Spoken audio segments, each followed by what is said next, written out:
Is it that time already?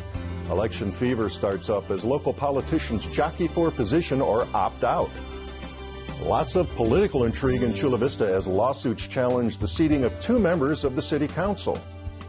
And Caltrans uses drinking water on freeway landscaping, and public agencies in San Diego used a lot more water in 2014. I'm Mark Sauer, and the KPBS Roundtable starts now.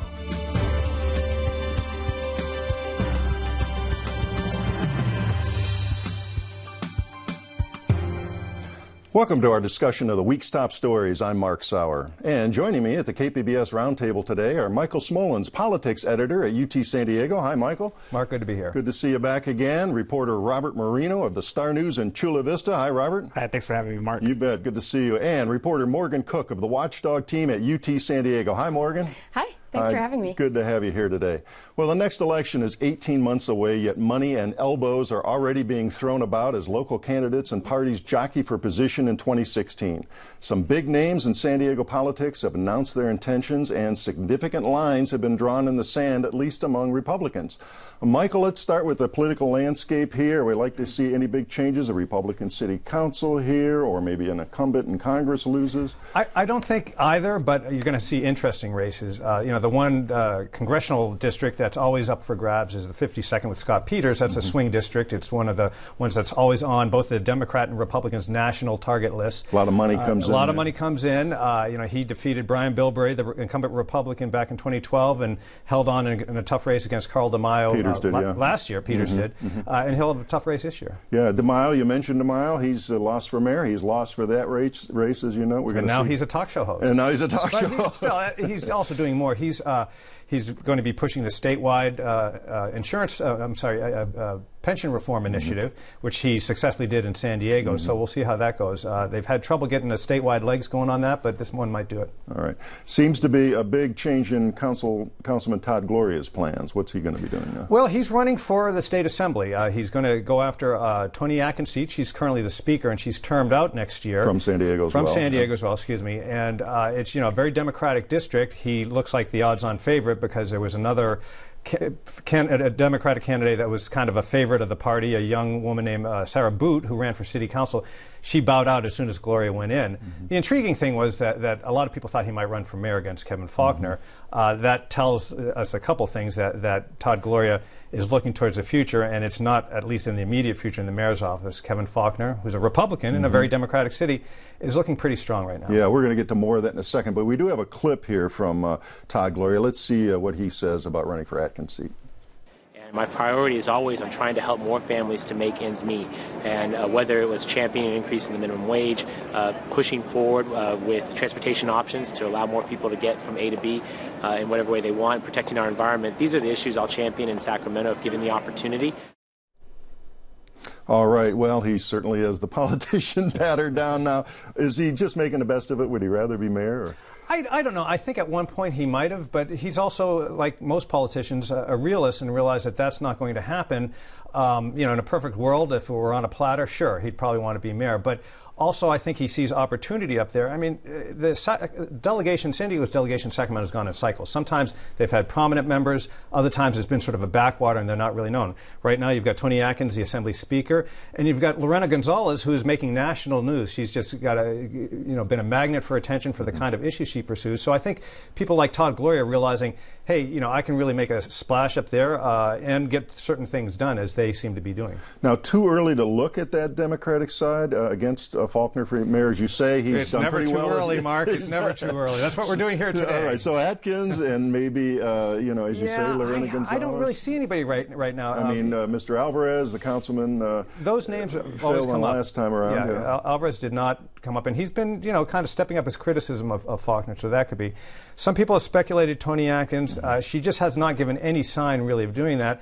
She's termed out next year, but she, I think, is keeping an eye on the state Senate, perhaps in 2 years down the line or so. Lorena Gonzalez, again, she's made quite a name for herself up in Sacramento. it'd be a real roll of the dice to run against Kevin Faulconer. Even though it's a presidential year and people figure it's a Democratic year, I think he's insulated himself pretty well in his short time in office. He's shored up his Democratic, or his certain neighborhoods he didn't do so well in Democratic neighborhoods, and of course the Republican base is going to be there for him. Right. Now, speaking to Democrats, Councilwoman Marty Emerald, she announced she's retiring, even though she's in her second term as on the council, but she could run for a third because she had shifted over to a new district. What was the reason that? Well, she basically said she had had enough. She never said she had never envisioned this to be, a full, long time thing. Of course, there are term limits that ultimately would curtail hers and others' tenure on the council. But of course, she is recovering from breast cancer. She said that wasn't the case, but you have to think that factor into it. We all kind of take a step back when certain big things happen to us in life and say, should I really try to do something else or want to, smell the roses a little bit more? I don't know, but that's, kind of where she's at. Another strong Democratic district there. She is endorsing her chief of staff, Ricardo Flores, for that District 7 seat. We got a bite from that. Let's hear what she has to say on that. He's the one who goes out and builds consensus. He's the one who does the behind-the-scenes work to get things done. He's built a great staff, and with any other candidate, all of that momentum will stop. All right, and party leaders on the Republican side, I wanted to shift gears here to the county. Very interesting, and you had a piece on this the other day about well-known incumbent Supervisor Diane Jacob. And what's happening there? They're kind of targeting this longtime incumbent? Well, there's a big split in the Republican Party, and there has been on a number of races over the last couple of years. Diane Jacobs has been there since, I think, '92, a long time. She is very popular in these counties, or at least that's what we tend to believe, given her record and tenure. That's where her district is.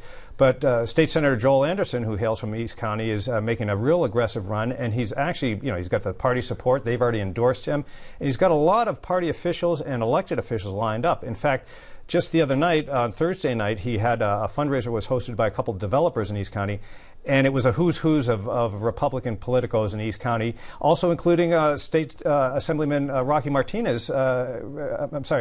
Chavez, who's running for U.S. Senate. He came down. So the party, apparatus is really lining up behind him.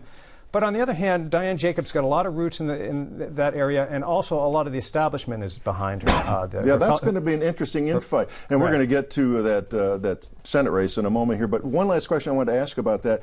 So the Republican leaders here have a kind of a sketchy record at backing a horse and trying to create that division and back a winner. Well, at least in a couple of cases. In the past, the parties used to let things play out in a primary and then figure out what horse they're going to ride. But in 2012, they made two decisions that didn't turn out too well for them.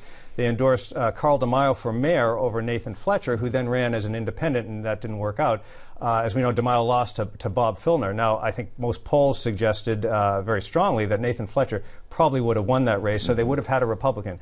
Was he their preferred Republican? Maybe not, but sometimes you have to take into the calculation, who's going to win. Also, they endorsed a guy named Steve Dannon for supervisor against Pam Slater-Price. It sort of worked out for them at the beginning because she decided she had had enough. She's a Republican. He's a Republican. She decided not to run for re-election. But then Solana Beach Councilman Dave Roberts ran, and he won. So by forcing her out, they probably gave the seat to a Democrat. Some backfiring there. All right, the last issue we want to get to in this segment is Rocky Chavez. Apparently wants to run for a U.S. Senate seat. The Democrat Barbara Boxer, of course, is retiring. We do have a bite from him. Let's see what he has to say about that. I actually have won elections. I've actually ran a state agency. I actually have a base of support. I'm from California, and we have a message that's going to resonate throughout the state. Boy, that sounds optimistic. Off to a bit of a slow fundraising record so far, and does he really have a shot at all? No. I mean, usually I try to hedge, but he really doesn't unless, the heavens and earth move. I mean, Kamala Harris is the Democratic State Attorney General. She's a rising national political figure.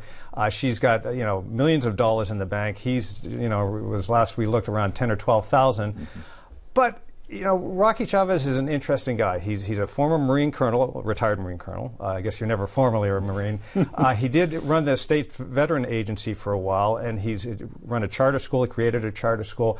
So he's certainly got the resume. There, yeah. I think also what he does for the Republicans, he's Latino, so there's that element there. It gives them a credible candidate. I mean, sometimes the Democrats have been so strong in these statewide races, nobody wants to run, and they get some real right-wing, if not somebody that's sort of out there that becomes the butt of late-night jokes. But he'd be a moderate and more sort of like credible. Neil Kashkari running against Jerry Brown. Nobody thought Kashkari was going to win, but he was a credible candidate against sort of your gun-toting kind of stereotypical right-wing. Well, we'll be watching all this as it develops. We have a long lead time, but lots of intrigue early on here.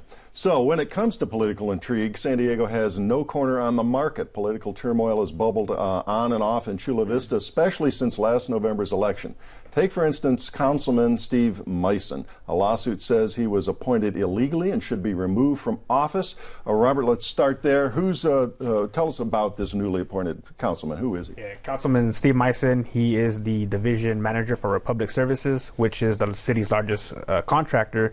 And there's the rub. And the trash and recycling company for the city. And at the time of his appointment, he was also the president of the Chula Vista Chamber of Commerce. Okay. So some folks say, hey, first of all, they got two problems. One, this conflict, or potential conflict you've talked about here with his position as on the council and with this top company that has a contract. And then secondly, that whole process of appointment here. So let's start with this lawsuit that tried to go after him. Is it based on his conflict of interest or both of these aspects? The lawsuit has nothing to do with the councilman. Has nothing to do with an individual in particular. It has to do with the process and the way he was appointed and selected.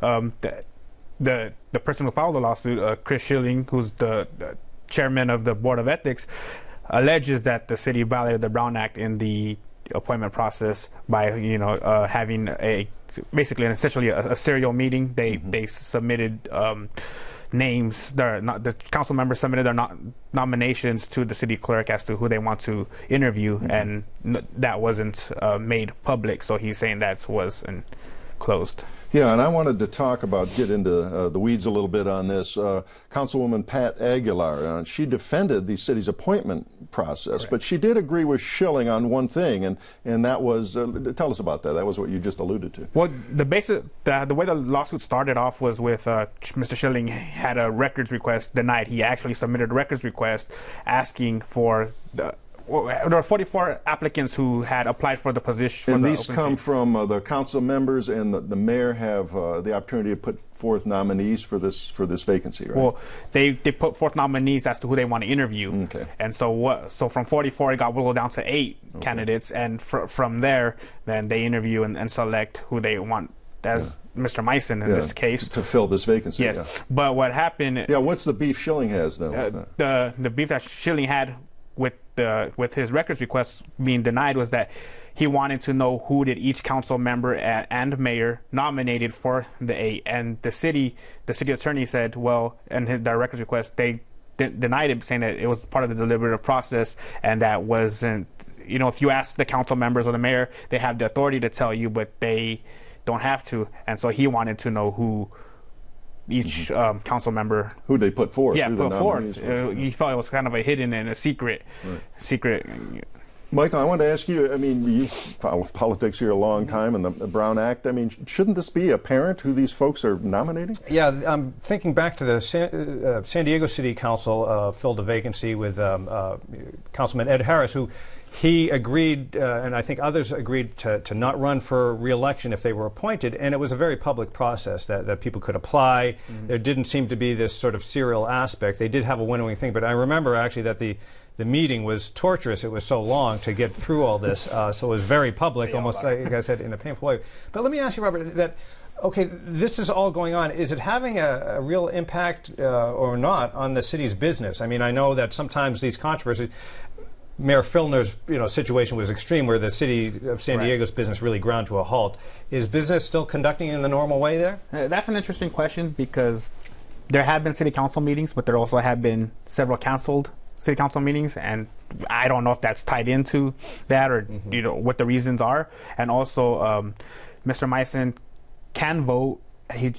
But he has to recuse himself where there's alleged conflict of interest. The city attorney's office say they vetted him properly and he has a remote conflict of interest. And then those issues where he does present a remote conflict of interest, he has to recuse himself and not vote. But the city seems to be able to move, forward in a steady pace. Well, let me ask you. And people often have to recuse themselves, but it sounds like he's got some real close conflict, so he may have to do more recusing than others.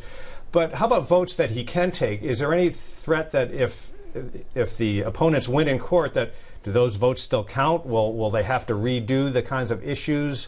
What are people saying if he's booted from the council on legal grounds? And I think that's yet to be determined. But also, Mr. Schilling, who filed this lawsuit, also San Diegans for Open Government also filed a lawsuit, and they've actually filed a TRO, temporary restraining order, on the councilman to prevent him from counting as a quorum and to prevent the city from using the appointment process again, and for him really casting any tie-breaking votes, but the judge denied that temporary restraining order. So they did try to block him at one time. So he's a full-fledged member of the council at this point. At this point. Now. Okay. I did want to shift gears. Speaking of court decisions, as you mentioned that one, the unbelievably close race for another city council seat seemed to finally get settled here.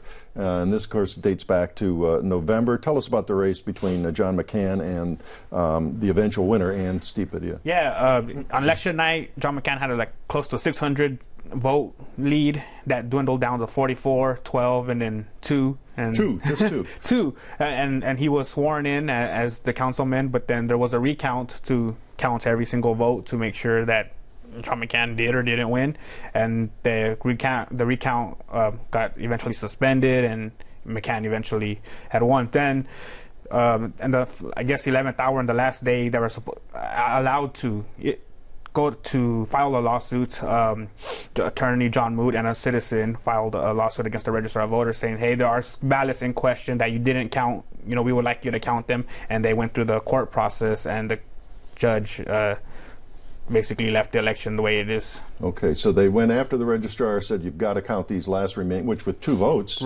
could have conceivably swung the election back. There were 16 ballots in question. I think ultimately that it went down to 12 because some got thrown out. But what happened was the attorney John Moot was saying that these ballots weren't counted because a voter either put a P.O. box as their residence address, or the signature didn't match, or something like that. So they weren't counted. But the Register of Voters says, well, you need a residence address, and you can't just put down a P.O. box to vote. And so there may yet still be an appeal, even of that. Well, actually, it's already that an appeal has already been filed with the court. Just has to wait until it plays out in the court process. They want a 3-judge panel, and from my understanding, the appeal still has to make its way. All right, and we'll be watching for your reporting on that. All right, we'll shift gears now. Another heat wave in April had many people talking about drought this week and a long, hot summer ahead. Playing into that was the disturbing news about water use by public agencies. Water usage figures show that despite calls for conservation by San Diego leaders, the city government's own use of water was up substantially. Morgan, start by telling us how much more water was being used by these public agencies. Well, the public agencies used about 480 million gallons more altogether net, right? But the city of San Diego actually increased its use more than net, and it increased 565 million gallons. It sounds like a heck of a lot of water here. Now, so you've got leaders on the one hand and politicians saying to the public, we've got the buckets in the shower, don't flush the toilet and all this stuff. And meanwhile, this is what we're seeing for these public agencies. Right. I mean, people have been sort of distraught, you could say, to find out that they've been asked to take Navy showers, and meanwhile the landscape in San Diego is getting super long showers. So it doesn't seem right. It doesn't seem right. So what are the officials? You talk to the folks with the Public Utilities Department. What do they say is behind this? Why are we using more water? I mean, they said basically it's mostly hot, dry weather. Right? They were we're in a drought. Also known as a drought, yes. And so they needed to take care of their plant life, with Parks and Rec, and mostly that's And they've got a lot of parks. They've got a lot of trees. They've got a lot of grass. Is it time to start? 9,000 acres of park or something. So we're asking folks, and we're giving rebates again to take out lawns. I just took my lawn out this week. And is it time to start tearing out grass in city parks here? What would people think about that? Well, luckily, I don't have to be the judge of that. But I think that people need to consider what they want, and what we need. And for some of our key parks, like Balboa Park, we don't want to go tearing up Balboa Park. It attracts 10 million visitors a year. So I think we have to, if we're going to do that, if we're going to tear out the grass, like the mayor said, we need to do that, judiciously, strategically. Mark, when the mayor kind of came out, with the latest requirements or cutbacks, they talked about parks, and it was sort of vague, but they talked about at least starting with the smaller parks and not watering them as much. And I haven't really seen that much sign of that. Like Morgan said, Balboa Park and Mission Bay Park are sort of the jewels of San Diego.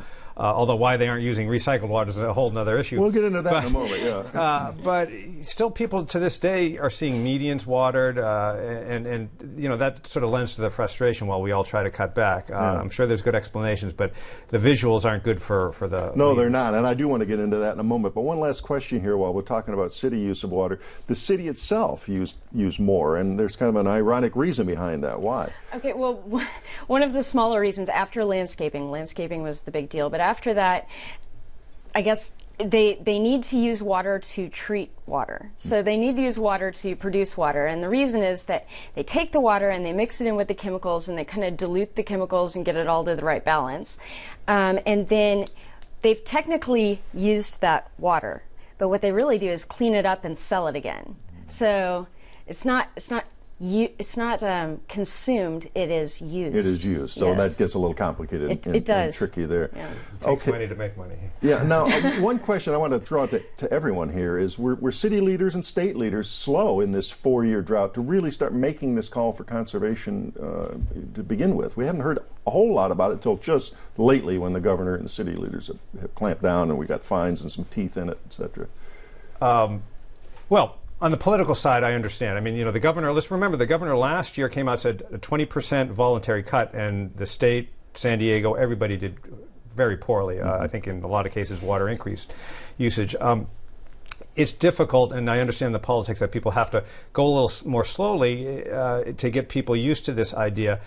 But for one that takes Navy showers, for one that has, kind of poor man's xeriscape and so forth, I certainly think that they could have taken a more aggressive role in clamping down. And, they started on early on with voluntary restrictions. We were entering the third year of the drought last year. They should have done, I think, stuff a little bit more hardline and then moved from there, because people now are just saying, oh my gosh, we have to cut back. This is a drought. This should have been happening last year more. Robert, we're hearing about it in Chula Vista. Is it, in everybody's face down there? Yeah, what I think people are having a hard time understanding how serious this drought is in order for them to cut down on water, save water usage, and I think that's just the understanding. But there have been several initiatives at City Hall that they're trying to put together as well, and the local water agencies are now, with this governor's mandate, are trying to find ways to reach that mandate. Well, one thing that I was very surprised about, and we talked about it before we went on air, is this whole business of watering the freeway medians. And you had a story about that. And I had folks in town last week, they say, oh, that must be recycled water. And I said, yeah, I guess it is. But I read your story and it isn't. I know. I guessed it was too. I mean, I just assumed that we would use recycled water, all recycled water for that. And that's the goal. That's what Caltrans and the state would like to have happen. The problem in San Diego is that they can't reach the recycled water that they need.